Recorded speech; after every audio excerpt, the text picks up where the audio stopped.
Love death and robot season 1 episode 4। Episode की शुरुआत होती है और हम देखते हैं कुछ गाँव को जहाँ पे कुछ गिने चुने परिवार रहा करते थे और खेती किया करते थे। लेकिन एक रात जब हॉक और उसकी पत्नी बेथ हंसी मजाक कर रहे थे तभी उनके घर में लगे हाई टेक कंप्यूटर जो किसी तरह के बॉर्डर की निगरानी किया करते थे वो अलार्म बजा देते हैं। अलार्म के बजते ही हॉक एक रोबोट के सूट में बैठकर फेंस की चेक करने जाता है और उसकी वाइफ बेथ कंप्यूटर पर बैठकर बॉर्डर पर हुए नुकसान को देख रही होती है। अब जैसे ही हॉक बॉर्डर पर पहुंचता है तो वो देखता है कि डीबीस नाम के बहुत सारे क्रिएचर उनके बॉर्डर पर लगी शील्ड को छेद करके अंदर घुस चुके थे। लेकिन हॉक बड़े ही हिम्मत से डीबीस को हराकर अपनी गायों को साथ लेकर वापस लौट रहा था। मगर जब वो घर की तरफ आ रहा था तो उसकी नजर गांव पर बनी बॉर्डर की शील्ड पर जाती है और वो देखता है शील्ड में बहुत सारे होल बनने लगे हैं जिसकी वजह से डीबीस की पूरी फौज ही एक साथ एरिया में घुस गई थी। और अब बेथ हॉक की मदद करने के लिए अपने पड़ोसी जेक की वाइफ हेलन और मेल को कॉल करती है। अब हम देखते हैं कि हॉक, जेक और मेल तीनों मिलकर डीबीस की फौज को रोकने की पूरी कोशिश कर रहे होते हैं। दूसरी तरफ हम ये भी देख रहे थे कि गांव के सभी लोगों को अंडरग्राउंड बंकर में भेजने की तैयारी की जा रही होती है।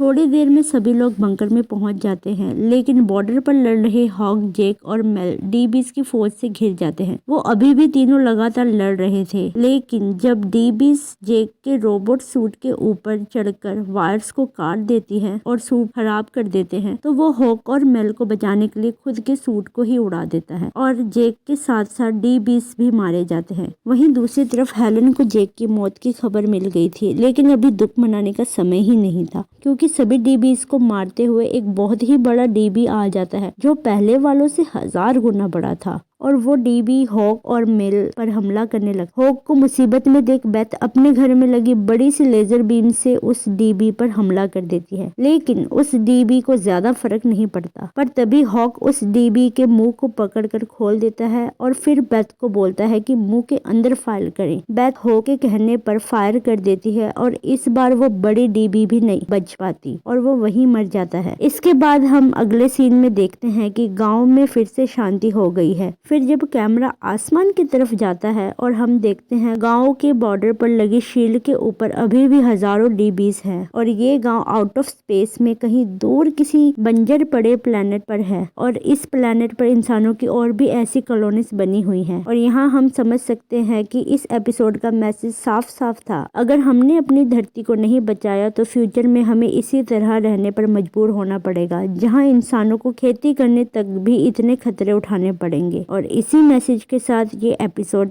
खत्म हो जाता है।